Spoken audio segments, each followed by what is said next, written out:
განვაგრძობთ გამოშვებას ზრდის წარმოებელი სასოფლო-სამეურნეო კოოპერატივების მხარდაჭერის სახელმწიფო პროგრამაში ცვლილებები შედის.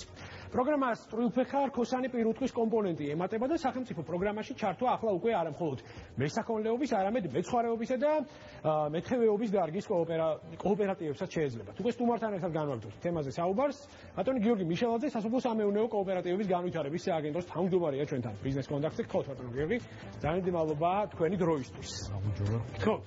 როგორ მიმდინარეობს ერთიან კონცეფციაზე მუშაობა და რა ეტაპზეა აქ გაწერილი ძირითადი ასპექტები? გისმენთ. როგორც თქვენ აღნიშნეთ, შარშან უკვე მიმდინარეობდა მესაქონლეობის პროგრამა, რომლის ფარგლებში მხოლოდ წვრილფეხა-რქოსან პირუტყვზე იყო გათვლილი.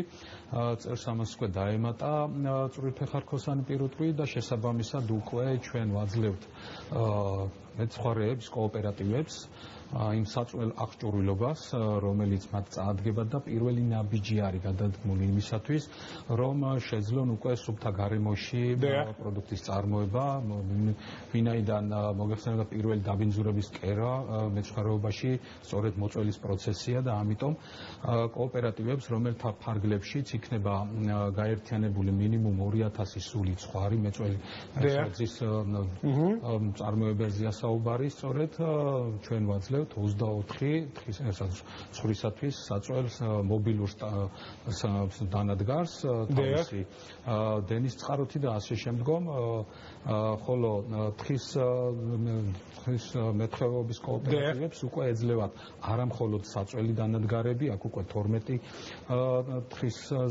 თხაზე გათვლილი საწვრილი დანადგარები, ასევე ეძლევათ უკვე რძის გადამამუშავებელი საწარმოში. კი ბატონო, აი ეს რეალურად რა მიმართულებით წაახალისებს ზუსტად აი ამ დარგში ჩართულ, ასე ვთქვათ, მეწარმე სუბიექტებს.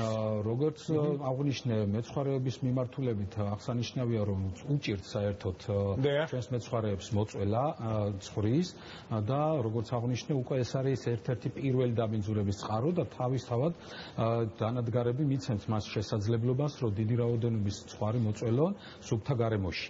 აქ აღსანიშნავია ის, რომ სამწუხაროდ ჩვენ პროგრამის ფარგლებში მათ ვერ ვაძლევთ რძის გადამამუშავებელ აღჭურვილობას, ვინაიდან მეცხვარეობა მოგეხსენებათ, ეს არის მომთაბარეობაზე დაფუძნებული მიმართულება, საქმიანობა და ინფრასტრუქტურა ჩვენ რომ გადავცეთ, მაშინ მათთვის ძნელი იქნება შეხამება იმისა, თუ სადგან ათავსონ რძის გადამამუშავებელი საწარმო. ამიტომ მეცხვარეობის ასოციაციასთან შეთანხმებით, სამინისტრო ერთობლივი შეთანხმების საფუძველზე გადაწყდა, რომ ამ ეტაპზე ჯერჯერობით მივცეთ საწვრილი დანადგარები, ხოლო რაც შეეხება ჩვენს თხის მეთევეობის კოოპერატივებს, მათ უკვე ორივე ციკლი ექნებათ, როგორც მოწვევის შესაძლებლობა მიეცემათ, ასევე გადამუშავების საშუალება ექნებათ. ეს უკვე მათ წაადგება სწორედ არა მხოლოდ რძეში მიიღონ შემოსავალი, არამედ უკვე საბოლოო პროდუქცია აწარმოონ თხის მეთევეობის კოოპერატივებთან მიმართებაში და უკვე საბოლოო პროდუქციის რეალიზაციით გაზარდონ მეპაიებმა თავიანთი. გასაგები, აი როდიდან შეეძლებათ უკვე რეალურად ჩართვა ამ ერთიან კონცეფციაში და ინტერესებულ, ასე ვთქვათ, მეწარმე სუბიექტებს, მათ შორის კოოპერატივების ჭრილში და ასე ვთქვათ, როდიდან იღებთ განაცხადებს და როდიდან მოხდება შესაბამისი, ესე ვთქვათ, ხელშეწყობა ამ ადამიანების. წინაპირას მოეწერა ხელი მთავრობის მიერ აღნიშნულ პროგრამას. ამჯერად მიმდინარეობს უკვე ელექტრონული განაცხადების ფორმის შემუშავება და სავარაუდოდ უკვე ვფიქრობთ, რომ მომავალი კვირიდან პარალელურად საინფორმაციო კამპანიასაც განვახორციელებ და შესაბამისად უკვე რეგისტრაციის ელექტრონული რეგისტრაციის შესაძლებლობა მიეცემა. თუმცა გასაგები ამ კონცეფციაში ისევე როგორც ყველა ნორმალურ ჭრილში არის გაწერილი როგორც ესეთი კრიტერიუმები, რა კრიტერიუმების დაკმაყოფილება მოუწევთ, რომ შესაბამისი, ესე ვთქვათ, ასპექტი, დახმარების ასპექტი მიიღოს. წვრილფეხა-რქოსან პირუტყვთან მიმართებაში შარშან არსებული კრიტერიუმები იგივე დარჩა, სულ 3 კომპონენტი იქნება. მაღალმთიანი რეგიონებისათვის იქნება მინიმუმ 51 მეწველი საქონელი, საქართველოს დანარჩენ ტერიტორიისათვის მინიმუმ 150, ან მეოთხე კომპონენტია მინიმუმ 300.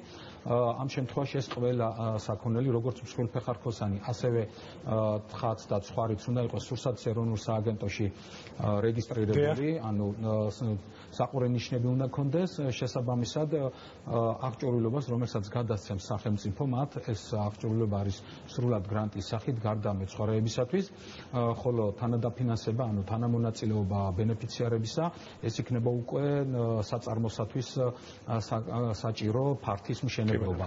ხოლო რაც შეეხება მეცხვარეებს, მათ ვინაიდან საწარმოო ინფრასტრუქტურას არ აშენებენ, მათ უკვე 30%-იანი თანადაფინანსება იქნებათ მისთვის გადასაცემი აღჭურვილობის. კი ბატონო, ძალიან დიდი მადლობა საინტერესო საუბრისთვის. ნუ ცხადია, თუ ესე ვთქვათ, მეწარმე სუბიექტებს უსურვებს წარმატებებს, ბატონო გიორგი მიშელაძე, საკმაოდ საინტერესო რეზიუმეთი საუბრობდა ჩვენს პირდაპირ ეთერში. ძალიან მალე უკვე რეკლამის შემდეგ დავუბრუნდებით.